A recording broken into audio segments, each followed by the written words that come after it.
अस्सलामुअलैकुम। World cup टाकरा special transmission में आपको खुशामदीद कहते हैं। मैं हूं आपका मेजबान आरिज इकबाल। उम्मीद करते हैं कि आप लोग बेहतरीन होंगे, आपकी सेहत बेहतरीन होगी। और था जिसका इंतजार आ गया वो शाहकार वर्ल्ड कप 2023 जिसका हमसाया मुल्क भारत में इनेकाद होने जा रहा है। आज से टूर्नामेंट का बाकायदा तौर पर आगाज हो गया है। दिफाई चैंपियन इंग्लैंड ने बुरी तरह शिकस्त खाई है न्यूजीलैंड से। पहले ही मैच में हमने देखा कि न्यूजीलैंड ने तीनों शोबों में आउट क्लास कर दिया। बात की जाए फील्डिंग के हवाले से, बैटिंग के हवाले से, बॉलिंग के हवाले से, तीनों शोबों में आउट क्लास करके इंग्लैंड को पहले ही मैच में एक बुरी और शर्मनाक शिकस्त से दो चार किया है। और कल पाकिस्तान के शाहीन्स की अगर बात करें तो पहले मैच में खेलने जा रहे हैं।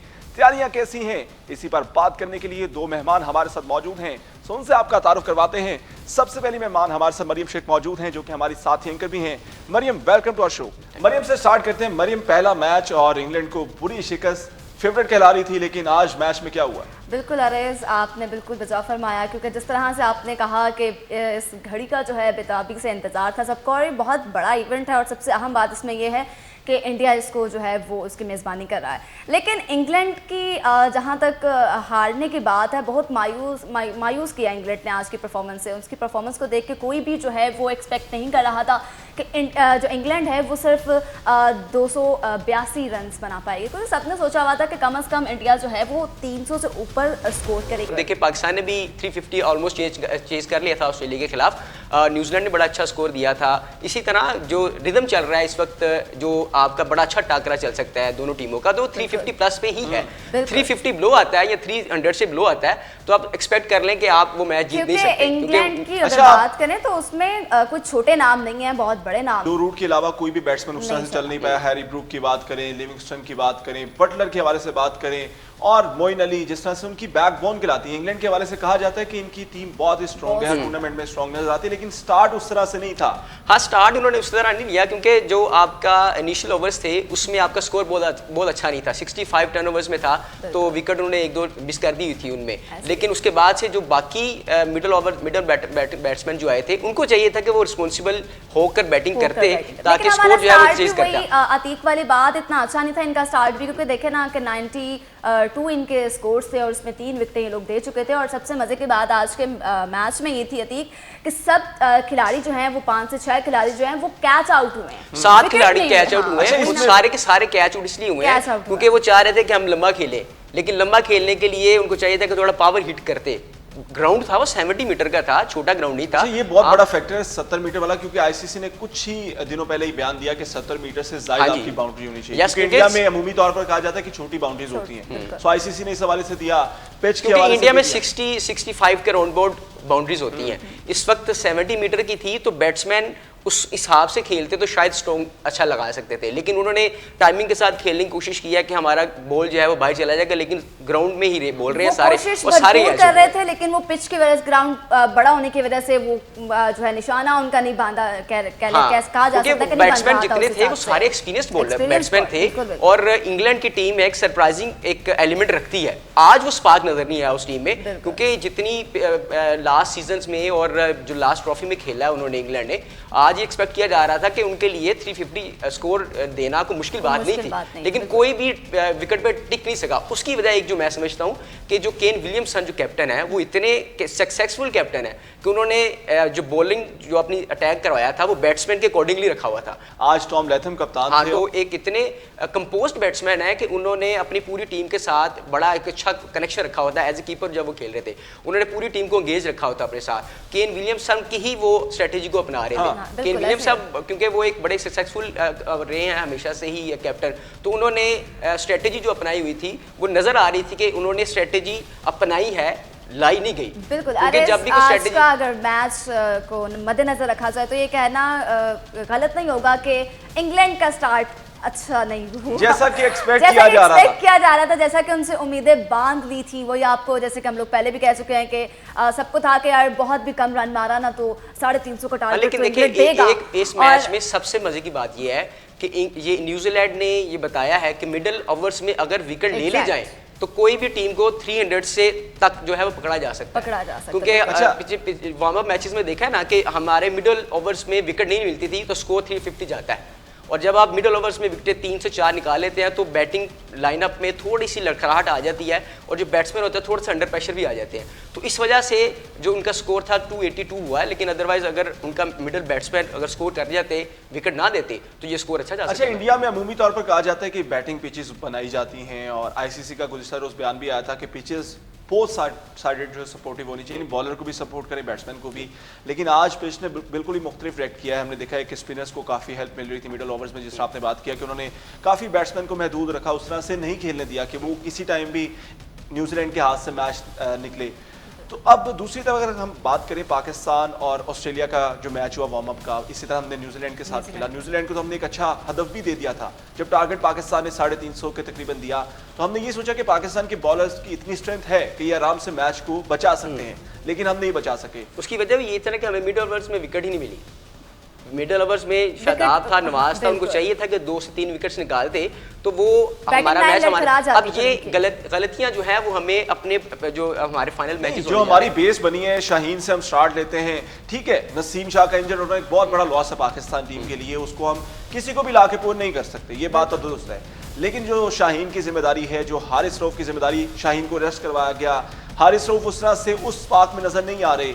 उसके साथ साथ शादाब की बात की जाए, नवाज की बात की जाए, अब यही लड़के हैं क्योंकि ये टीम जा चुकी है, इनसे उम्मीदें रखनी है। बेशक जितना मर्जी क्रिटिसिज्म, देखिए हारिस रऊफ ने हमेशा से विकेट टेकिंग बॉलिंग की है और अटैकिंग बॉलिंग की है और उसकी पिछले मैचेस में भी अच्छी एफर्ट नजर आ रही थी, लेकिन विकेट ने उस तरह साथ नहीं दिया। मैं आपको गुस्सा हूं, उसका वो फैक्ट शेयर कर रहा हूं, 10 ओवर में 98 रन पड़े हैं उसको। बहुत स्कोर पड़ा है, लेकिन उसने विकेट को अपने ऊपर इतना हावी कर लिया था कि बॉल इस तरह नहीं पहले थोड़ी सी न्यूजीलैंड की बात कर लेनी चाहिए क्योंकि न्यूजीलैंड ने की तो बात बहुत जबरदस्त प्ले किया है। न्यूजीलैंड के 1 आउट पे जो है वो 2 खिलाड़ी बहुत जबरदस्त, मतलब कि न्यूजीलैंड आया मैदान में और उसने आके बता दिया कि भाई हम जो हैं वो तैयारी से आए हैं और हमसे बच के रहना। लेकिन हमारा तो कंसर्न पाकिस्तान टीम से है ना, हमारा कंसर्न तो पाकिस्तान टीम से है। पाकिस्तान टीम नीदरलैंड के खिलाफ बड़ा अच्छा परफॉर्म करेगी क्योंकि हमारे पास जो बैट्समैन हैं वो रिस्पॉन्सिबल हैं, बाबर आजम, रिजवान और इफ्तिखार बड़े अच्छे बैटर हैं और वो अच्छा अच्छा मरियम, आप ये बताएं कि आपको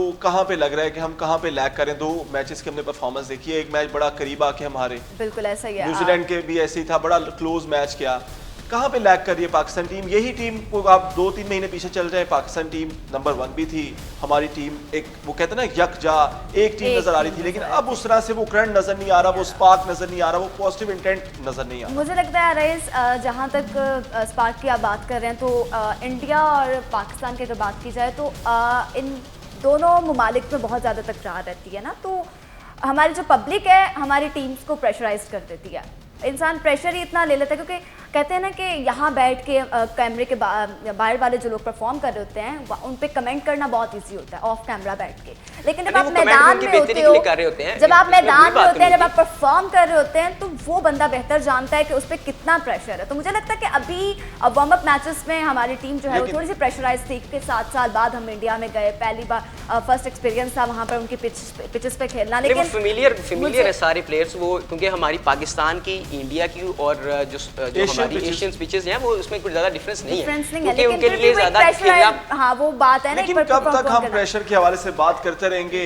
हम कितना पीछे रहेंगे? पूरी दुनिया 400 स्कोर करी, अभी हमारी वही सोच 250 वाली है, 250 270 हो जाए। हम इंशाल्लाह आप देखिएगा इसी वर्ल्ड कप में बहुत अच्छा परफॉर्म करने वाले हैं। स्कोर नहीं होगा तो उंगलियां उठेंगी, बिल्कुल ऐसे ही है। जब ये 11 लड़के, मैं एक मिसाल देता हूं कि टीम के जो 11 प्लेयर होते हैं ना, 24 करोड़ आवाम का दिल इनके साथ अटैच होता है, वो कहते हैं ना कि वो कनेक्शन जुड़ा होता है। सो अगर ये परफॉर्मेंस नहीं देंगे और जब ये टीम अनाउंस हुई है, इस पे बहुत ज्यादा क्रिटिसाइज किया गया क्योंकि देखें जो सऊद शकील हैं या आगा सलमान हैं, फ़खर जमा हैं, ये मामूल हक हैं, ये चारों बैट्समैन ऐसे हैं जिन पे हम बहुत ज़्यादा रिलाय तो नहीं, लेकिन कम से कम वो हमारा स्कोर जो है वो जो इनिशियल ओवर्स होते हैं उसमें अच्छा दे सकते हैं। लेकिन फ़खर हमारे जो है वो आउट ऑफ फॉर्म पे तो नजर आ रहे हैं ना, ये भी देखें हमारे, तो क्यों नहीं रिप्लेस करते? यही मसला है कि रिप्लेसमेंट अभी के देखा जाए हमारे पास बैकअप पे बहुत अच्छे हैं। हमारे जो साइम अयूब बच्चा है वो बहुत अच्छा है, इब्रार इनके पास बहुत अच्छा है और भी बहुत अच्छे बच्चे हैं जिनको मेरा ख्याल है कि मामूल हक के साथ थोड़ी सी मैं समझता हूँ कि थोड़ी सी बैड लक चल रही है क्योंकि एशिया कप से पहले वो बड़ा अच्छा परफॉर्म कर रहे थे। एशिया कप में थोड़ा सा उनको बैड लक का सामना करना पड़ा है, उनकी परफॉर्मेंस उस तरह नजर नहीं आ रही जिस तरह की हम एक्सपेक्ट कर रहे हैं। लेकिन with the passage of time मुझे लगता है कि वो जैसे फेमिलियर हो जाएंगे किसी भी विकेट पे तो वो अच्छा परफॉर्म करेंगे। एक जो खामी मुझे नजर आई है कि वो कब होंगे, आफ्टर वर्ल्ड कप होंगे। नहीं, मुझे ये खामी नजर आई है इमामुल हक की कि वो जब विकेट्स पे आते हैं थोड़ा सा डिफेंसिव हो रहे थे, बैकफुट पे जाके खेल रहे थे। अब देखें जो आज के मैचेस में इमाम की कमजोरी मैं आपको बताऊं, जी इमाम को खेलते को मेरे ख्याल में अंडर 19 से खेल रहे हैं, मतलब मैं भी क्रिकेट बहुत अच्छे से देख रहा हूँ। उसकी एक ही कमजोरी है, बाउंसर आप उसको करें और वो उसी पर आउट हो रहा है, बैक फुट पे पंच करने जाता है। वो ऑस्ट्रेलिया के खिलाफ यानी एक आम बंदे को जो कि घर बैठ के मैच देख रहा है उसको पता लग गया इनके पास तो इतने कोचेज होते हैं जिनका काम होता है इनको बताना कि आपकी वीकनेस क्या है, क्या आपकी स्ट्रेंथ है, किस पे आपने जाना है। क्या हमारा कोचिंग स्टाफ इतना ओवरकम नहीं कर पा रहा है इमामुल हक? मुझे लगता है कि वो शायद ये कोचिंग स्टाफों को हम जो इतने सैलरी दे रहे हैं वो किस चीज की दे रहे हैं? इसीलिए दे रहे हैं कि ताकि वो उनको थोड़ा सा रिफाइन कर सके बैट्समैन को।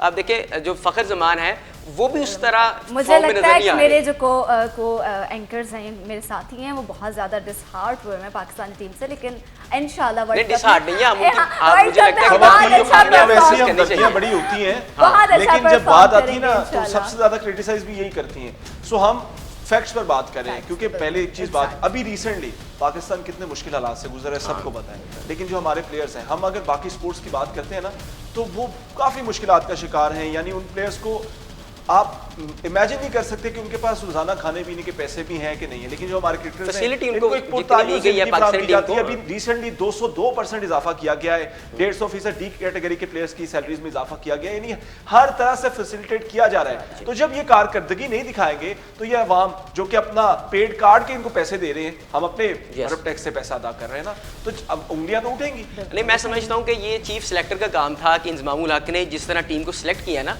उस पे सवाल उठ रहे हैं। इंजमामुल हक ने जो टीम सिलेक्ट किया है उस पर इतने तहफुजात हैं। इंजमाम का एक, सॉरी मैं आपकी बात कर, इंजमाम के हवाले से मैं आपको बताऊं तो इंजमामुल हक 2003 में एज अ प्लेयर गए थे, महज 20 से ज्यादा उन्होंने रन नहीं स्कोर किए थे। 2007 में एज अ कैप्टन गए, कोई कारकर्दगी इससे पहले भी 2015 मैं आपको इनके स्टैट्स बता रहा हूं, 2015 में ये गए वर्ल्ड कप में, 2015 के पहले ही मैच में वेस्ट इंडीज से हमने बड़ी बुरी शिकस्त खाई थी 105 रन पे, और ऑस्ट्रेलिया से हम क्वार्टर फाइनल में बाहर हो गए। और रिसेंटली जो ये अभी अनाउंस हुआ है ये अभी स्क्वाड, और उसमें आपने देखा है कि कितनी खबरें आई थी कि जी बाबर बहुत टिके हुए थे। भाई बाबर किस तरह एक टीम सेलेक्ट कर सकता है? ये 22 करोड़, चीफ सेलेक्टर किस लिए है, चेयरमैन पीसीबी किस लिए है? देखिए इसीलिए तो ये सवाल उठ रहे थे कि ये पाकिस्तानी 11 नहीं है, ये बाबर 11 खेली जा रही है, क्योंकि बाबर आजम ने अपने फेवरेट प्लेयर्स थे वो टीम में शामिल किए हैं। अब देखिए फखर जमान है, इमामुल हक है, हसन अली है, ये आगा सलमान है, ये सारे तो उसके क्लोज फ्रेंड्स हैं ना, तो उनको टीम में शामिल कर ले जाए तो ये पाकिस्तान 11 थोड़ी होगी, ये तो बाबर 11 होगी ना। बाबर 11 में अगर बाबर आजम अकेला परफॉर्म कर रहा है या रिजवान अकेला परफॉर्म कर रहा है तो इससे पूरी टीम की जो एक यूनिटी होती है वो नजर नहीं आती। उसमें पूरी टीम को अपनी अपनी रिस्पॉन्सिबिलिटी लेकर खेलना चाहिए।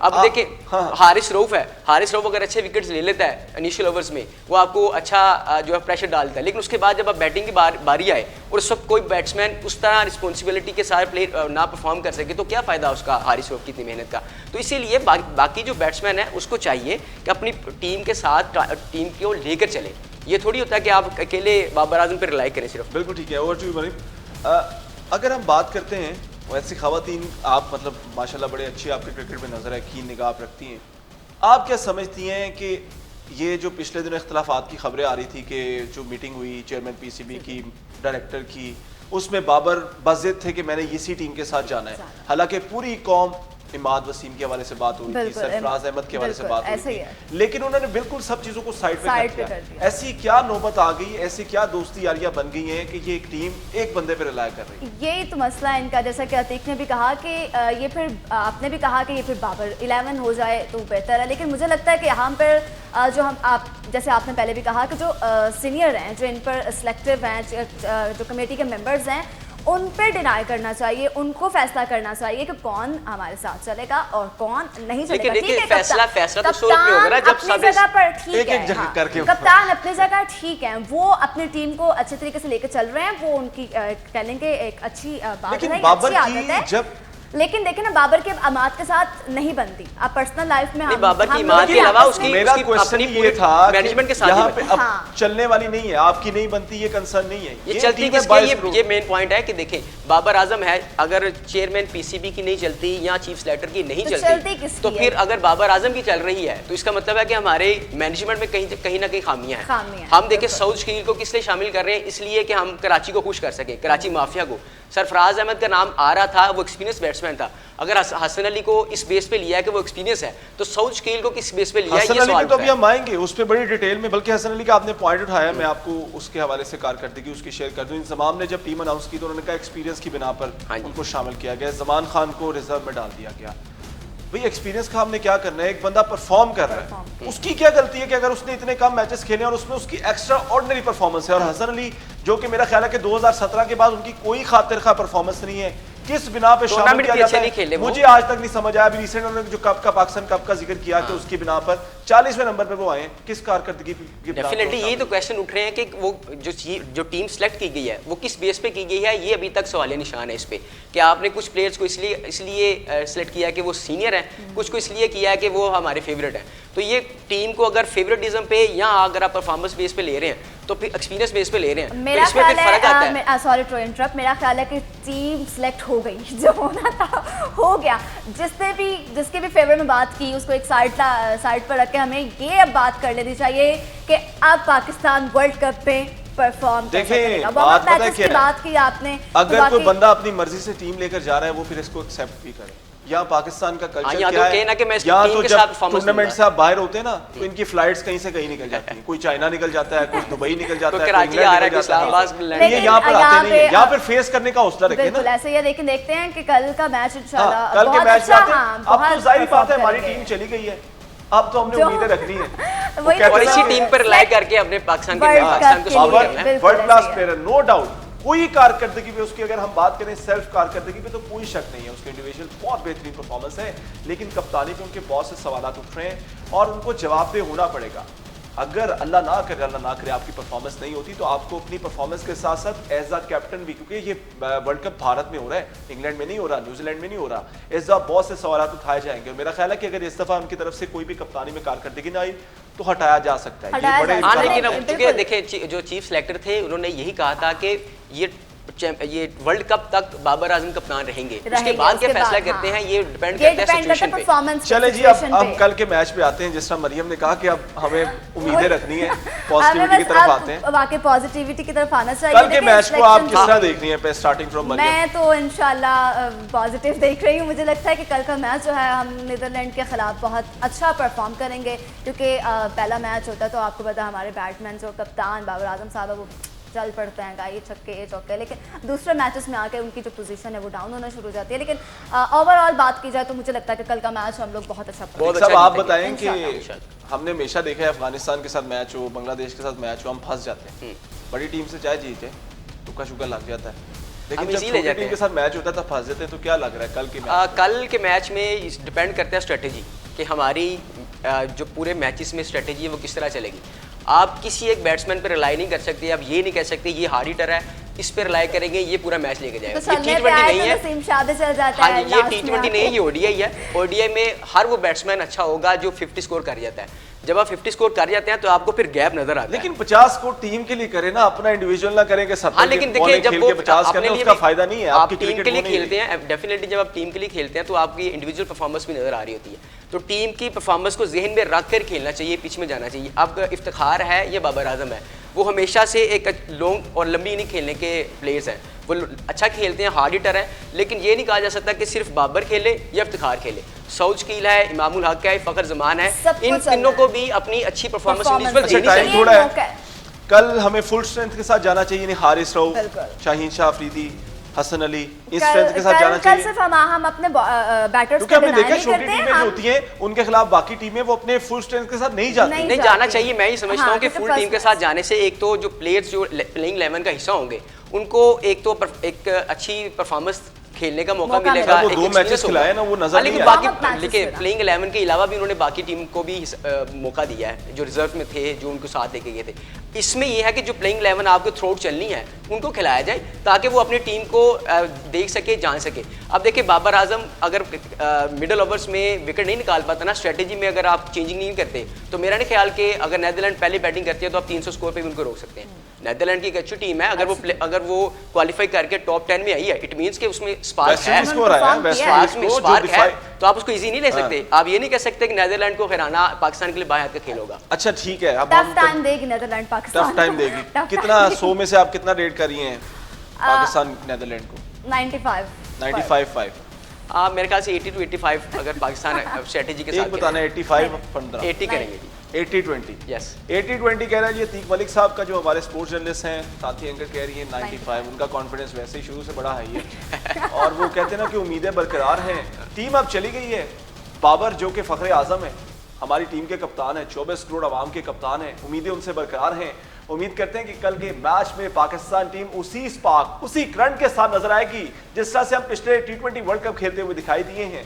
और उम्मीद करेंगे कि कल के मैच से हम एक बिल्कुल ही मुख्तलिफ, जैसे चैंपियंस ट्रॉफी में हमने इंडिया से बुरी शिकस्त खाने के बाद एक बिल्कुल ही नया स्टार्ट लिया था और फाइनल जीतकर पूरी कौम का सर फख्र से बुलंद किया था। इसी पॉजिटिव इंटेंट के साथ हम कल के मैच में अपनी टीम को देखेंगे और उम्मीद करेंगे कि अगले तमाम मैचेस इसी तरह से दिखाएंगे। बहुत शुक्रिया आप दोनों का, मरियम शेख, अतीक मलिक। और ये रोजाना की बुनियाद पर हमारी स्पेशल ट्रांसमिशन चलती रहेगी। यहाँ पर वर्ल्ड कप टाकरा का वक्त अपने अख्ताम को पहुंचता है। अपने मेजबान आरिज इकबाल को दीजिए इजाजत। देखते रहिए पाकिस्तान टुडे डिजिटल मीडिया।